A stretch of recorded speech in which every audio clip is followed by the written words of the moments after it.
Good morning students. That day we have started chapter number 3। उस दिन हमने chapter 3 start किया था। चैप्टर का नाम था James and giant pitch. Okay, इसमें हमने क्या देखा था कि एक जेम्स नाम का लड़का था। वो अपने पेरेंट्स के साथ एक बहुत ही आलीशान घर में रहता था, एक बहुत ही अच्छे घर में रहता था। और उसके घर के बाहर एक बहुत ही सुंदर सा बीच था जहाँ पर वो रोज़ खेलने जाता था। लेकिन एक दिन क्या हुआ, वो अपने मम्मी पापा के साथ बाज़ार गया था। तो बाज़ार में एक राइनोसरस ने उसके मम्मी पापा को ज़ख्मी कर दिया और वो लोग मर गए। ओके, उसके बाद क्या हुआ, जेम्स को अपना घर बेचकर अपने अंकल आंटी के पास रहने के लिए जाना पड़ा। लेकिन वो वहाँ पर बिल्कुल खुश नहीं था। क्यों? क्योंकि उसके अंकल आंटी बहुत ही क्रूएल थे मतलब बहुत ही ख़राब थे। ओके, वो उसे बिल्कुल भी लाइक नहीं करते थे, उसे बिल्कुल भी प्यार नहीं करते थे, ना तो उसे खेलने जाने देते थे और उसे घर ही घर में बंद रखते थे। Okay, they use to keep himself inside only. Okay, and they use to call him horrible. They use to call him horrible मतलब बहुत ही गंदा। और उसका नाम रख दिया था उन्होंने मिजरेबल क्रिएचर। मिजरेबल क्रिएचर मतलब बहुत ही, जो हमें बिल्कुल पसंद नहीं आता उसे हम बोलते हैं मिजरेबल मतलब असहनीय। ठीक है, now they lived Aunt Sponge and Aunt Spiker and now James as well. वो लोग एक घर में रहते थे जो बिल्कुल पहाड़ पे था, जिसका नाम था Aunt Sponge, Aunt Spiker and James. ये तीनों एक घर में रहते थे। ठीक है, जैसे कि मैंने आपको पहले भी बताया था। और वो हिल पर था, वो घर हिल पर मतलब पहाड़ पर था। और वो इतना ऊंचा था कि उस पहाड़ से जब भी वो घर से बाहर निकलता था तो उसे दूर से अपना घर दिखता था, बिल्कुल छोटा सा। A long thin streak and blackish blue, ये देखिए, a long thin streak of blackish blue like a line of ink. Okay, उसे दूर से अपना घर बिल्कुल छोटा सा दिखता था, जैसे कि कोई लाइन हो, beneath the rim of the sky. Okay, sky के बीच में। But James were never allowed to go down of the top of that hill. लेकिन उसके जो अंकल आंटी थे वो उसे कभी नीचे नहीं उतरने देते थे, कभी घर से बाहर नहीं निकलने देते। Neither Aunt Sponge not Aunt Spiker could ever be bother to take him out herself. वो लोग कभी भी ये नहीं सोचते थे कि ये छोटा बच्चा है तो हमें इसे बाहर ले जाना चाहिए या इसे घुमाने ले जाना चाहिए। Not even for a small walk और अ पिकनिक। ओके, ना वो उसे कहीं पर वॉक पे ले जाते थे, ना उसे कहीं घुमाने फिराने, ना कहीं पिकनिक पर ले जाते थे।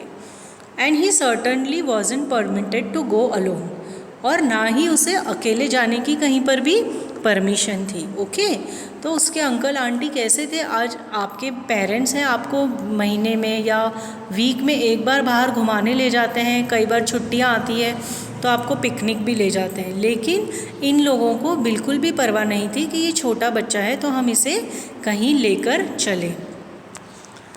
The nasty little beast will only get into mischief if he goes out of the garden.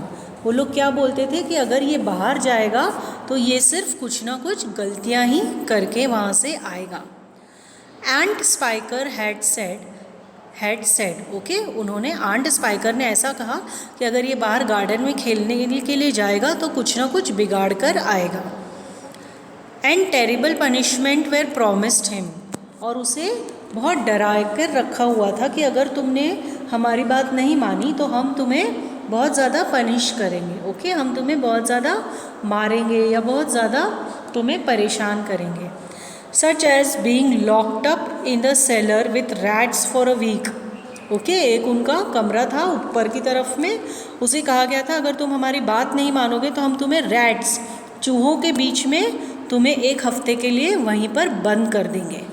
If he even so much as dare to climb over the fence. अच्छे, ये जो होता है, ये जो बाउंड्रीज होती है इसे कहा जाता है फेंस। ओके, तो ये बाउंड्रीज घर के बाहर बनी हुई होती ताकि कोई जानवर या कोई अंदर नहीं आए। तो उसे क्या कहा गया था कि अगर तुमने ये फेंस के आगे जाने की कोशिश करी तो हम तुम्हें चूहों की कोठरी में बंद कर देंगे। The garden which covered the whole of the top of the hill. Okay, जहाँ पर आसपास में पूरा गार्डन ही भरा हुआ था, बहुत ज़्यादा ग्रीनरी थी, बहुत अच्छा सा गार्डन, लेकिन उसे जाने की परमिशन नहीं थी। Was large and desolate and the only tree in the entire place. Okay, वहाँ पर सिर्फ एक ही ट्री था, पूरे इतने बड़े ज़मीन पर सिर्फ एक ही ट्री था, लेकिन गार्डन बहुत सुंदर था। Apart from a क्लम dirt of dirty lauryl bushes at a far and. ये देखिए, ये है ना, ये एक ही ट्री था उस पूरे गार्डन में। Okay, was an ancient peach tree. Ancient मतलब पुराना, एक पुराना पीच ट्री था वो। Okay, that never gave any peaches, और उसमें कभी कोई पीचेस नहीं आए। पीचेस क्या होता है? एक तरह का फ्रूट होता है। ओके, आप सबने देखा होगा, पीचेस एक तरह का फ्रूट होता है।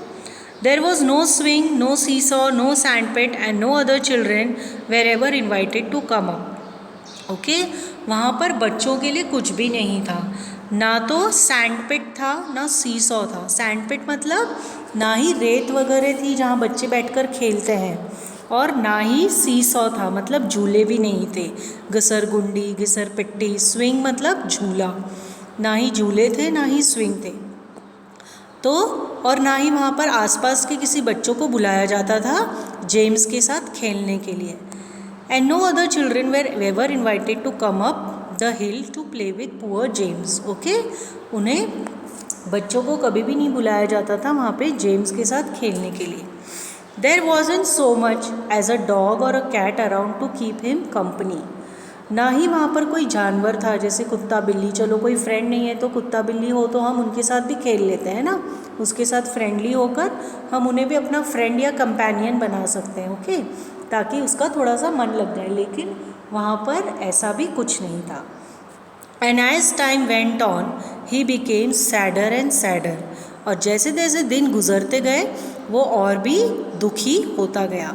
एंड मोर लोनली, और लोनली मतलब अकेला फील करना, और वो ज़्यादा से ज़्यादा अपने आप को अकेला फील करने लगा।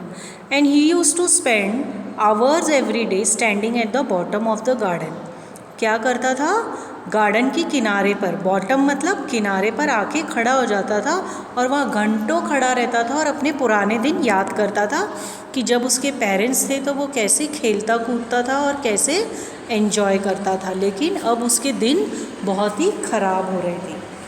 Gazing wistfully at the lovely but forbidden world of woods and fields and ocean that was spread out below him like a magic carpet। Okay, वो अपने पुराने दिन याद करता था कि कैसे मैं अपने पुराने घर में खेलता था, वुड्स एंड फील्ड्स के बीच में, मतलब खेत फार्म के बीच में, जो उसके पुराने घर में जो खेत वगैरह थे और जो फार्म थे और जो वुडन खिलौने थे, कैसे मैं उनके साथ खेलता था और कैसे मैं एक मेरे लिए जैसे कि वो एक सपना हो गया है, एक जादू था मेरे लिए, लेकिन अब कुछ भी नहीं है।